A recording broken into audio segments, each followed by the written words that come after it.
So, does it feel a little weird to any other Gators fans that Florida plays this weekend, but it's Friday and that tomorrow is not game day? We're going to talk about the game on Locked On Gators. You are Locked On Gators, your daily podcast on the Florida Gators. Part of the Locked On Podcast Network, your team every day.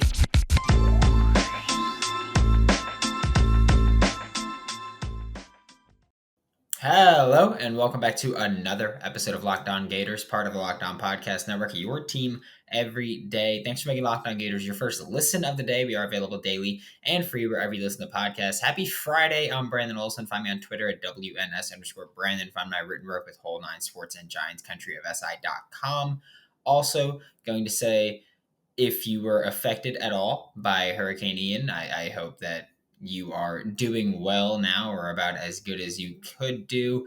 Today's episode of Locked On Gators is brought to you by Underdog. Sign up on the UnderdogFantasy.com app with promo code Locked On and get your first deposit doubled up to $100. That's big money there. I'm just letting you know. You scared money don't make money.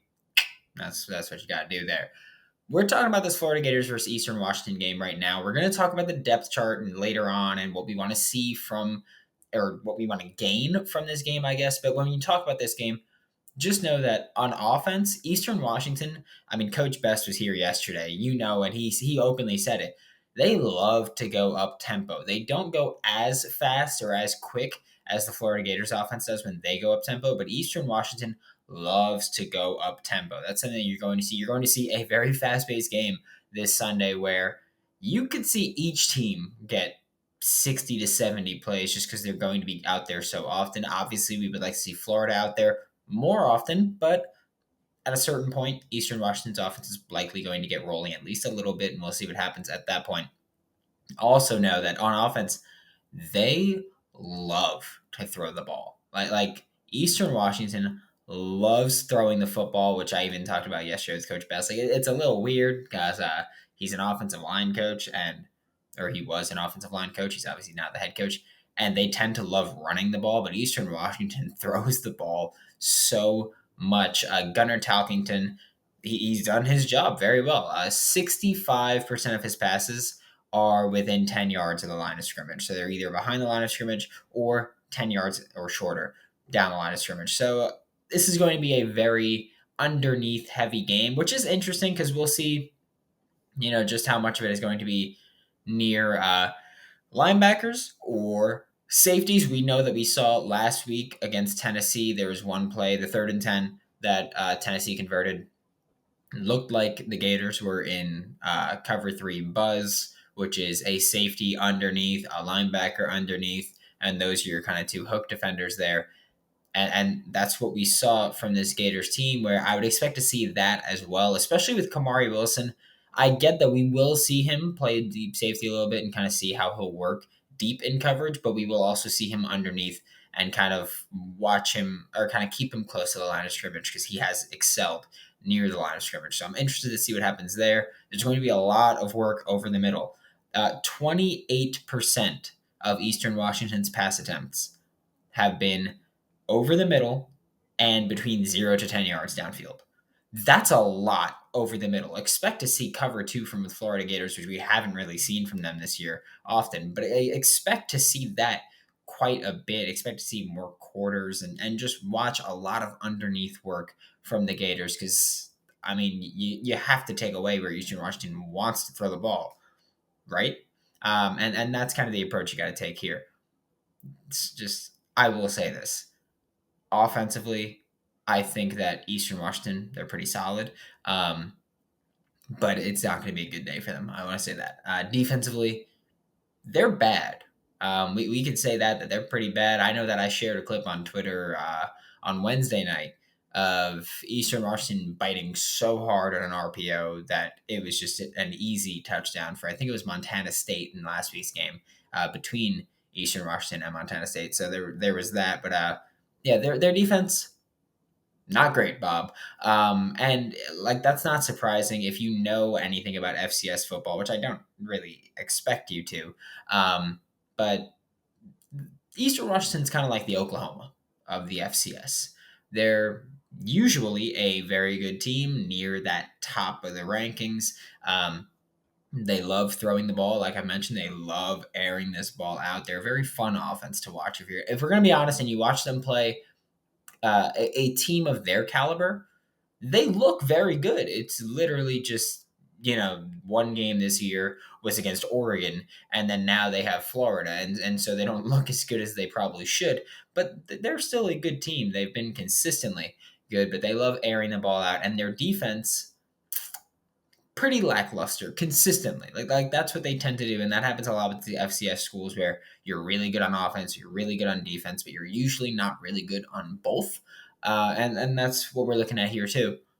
I will say that this is going to be an interesting test for this secondary, because for the Florida Gators secondary, because you're going to face a team that wants to throw the ball a ton. You just did against Tennessee, and Tennessee kind of torched for, again, I will say, communication errors.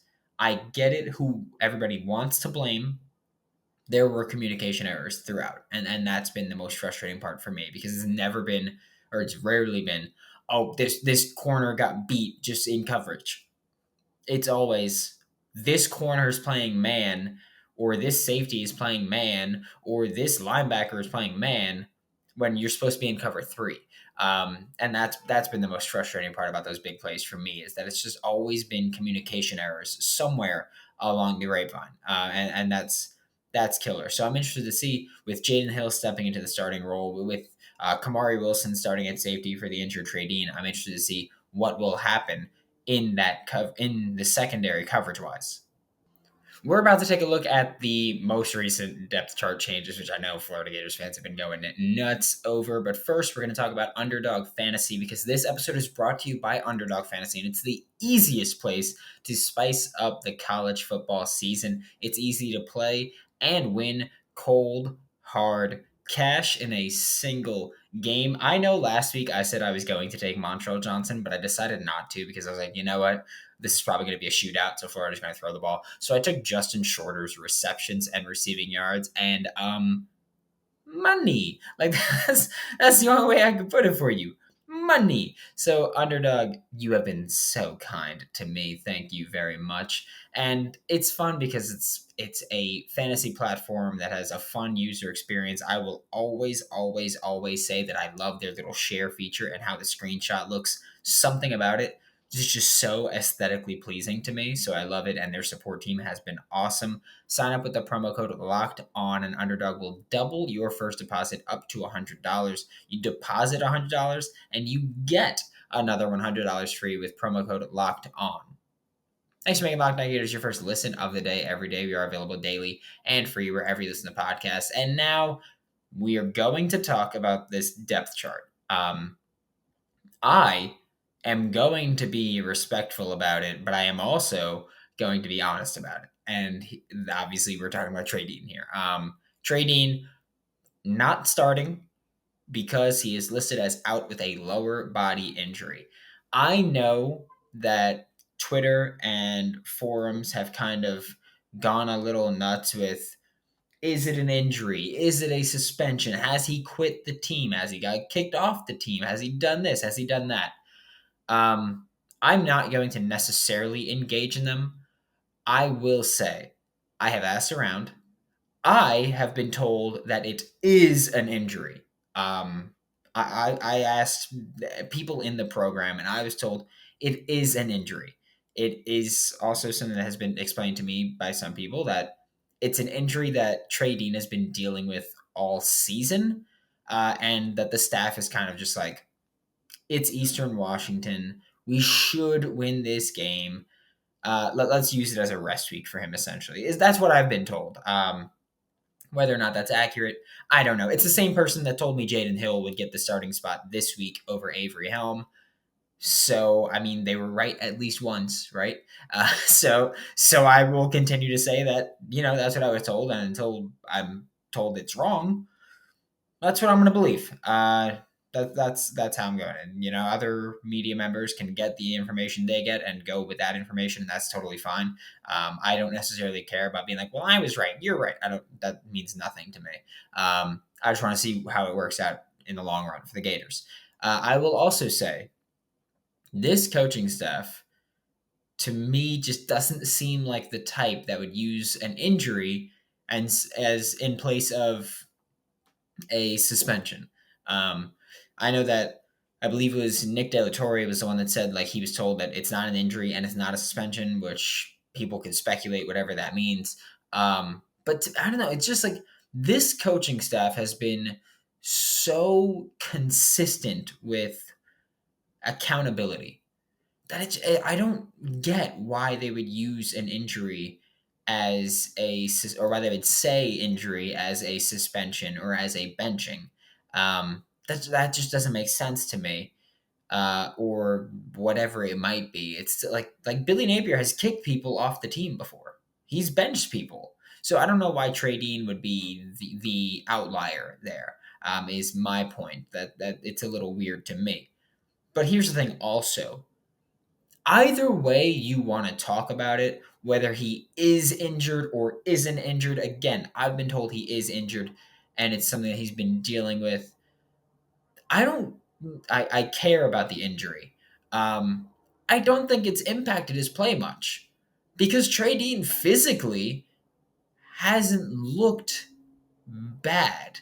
And by that, I mean, like, yes, when you watch tape, his physical body, like, he looks like he's playing poorly, but it's been the result of mental errors for the huge majority of this. I've been told again that yes, there is an injury. I've been told what the injury reportedly is.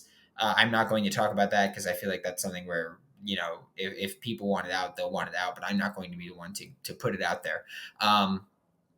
And there's just nothing on tape that tells me this injury is hampering him that much because it's been mental errors. It's been miscommunications. I've talked about this all season, it feels like. Miscommunications have been the biggest flaw in defense. Not Trey Dean messed up. Not Avery Helm messed up. Not Jason Marshall Jr. messed up. Not Rashad Torrance messed up. Not Shamar James messed up. Not Amari Burney messed up. It's been a collective effort to consistently screw up these communications. That's been the issue. So that's where I'm like, you know what? Yeah, he could be injured. And again, I've been told he's injured, so I'm going to take the approach that he is injured. But the injury is not the reason that he's not communicating well enough or that anybody else isn't communicating well enough to him. It's not the injury there. That's just straight up they are not communicating enough. I care about the injury. I want him to be healthy, but I don't care about using the injury as that's why he played poorly. That just doesn't work for me. So that's what I'm saying is my issue. The injury, it sucks for him. I hope he recovers, but that has not been the Achilles heel of the Florida Gators defense. Simple as that. Jaydon Hill got the start in the secondary. I have no idea how much he's going to play in his first game back. It's his first game playing since, I believe, the 2020 bowl game against Oklahoma. So I have no idea if he's going to be on a snap count or pitch count, if you want to call it that. I have no idea if he's going to be on a count like that. We'll see what it is. I am interested to see how that works out. I'm interested to see how just rotations in general work out at cornerback. I think that we see a lot of rotations in the secondary, especially against Eastern Washington, as kind of a way to be like, okay, well, we still want to get Jalen Kimber involved. I know that in one of the Discord servers I'm in, the Florida Gators subreddit one, they were talking about, Jalen Kimber's got a messed up hand and he's given up big plays. He hasn't really given up big plays. And the big plays he has given up, he lost. Like, he lost the 50-50 ball against Kentucky. That's better than a miscommunication blowing coverage. So that is what it is there. The hand looked like it was bothering him earlier in the season. South Florida balled out, not game-winning pick, obviously, but the Gators lose that game if he doesn't get that pick six. So there's that. I want to see him on the field, and I'm not the biggest Jalen Kimber supporter, but I acknowledge he deserves to be on that football field. Also, Justus Boone put in the starting lineup at defensive end, replacing Princely Umanmielen. I'm happy with it. I love Princely. I've very openly been a big fan of Princely's game. But even this past Tuesday, I was on Locked On Gators, and how do you fix this Florida Gators defense? One of the ways is being more active up front, and I specifically said Princely Umanmielen has not been nearly as active as he needs to be. Once an offensive lineman like Gerald Mincy got their hands on him, he was pretty much neutralized. You can't have that happen. That's just not acceptable. So I understand this move. I understand this change. We'll see long term what happens. We'll see. Justus Boone should have a great game against Eastern Washington, but I imagine he's getting at least 2 starts because again, this game is going to be hard to evaluate, especially up front where even if you don't want to be um, physically super active, you should be physically dominant because, I mean, Coach Aaron Best, Eastern Washington's head coach with me yesterday, said, you know, they're the Big Sky. Florida's the SEC. Florida's just got bigger, stronger, faster, and better players. They should win. Even if there are miscommunication errors, the Florida Gators should win. So I think you got to give Justus Boone at least 2 starts and say, what are you going to show us in this game?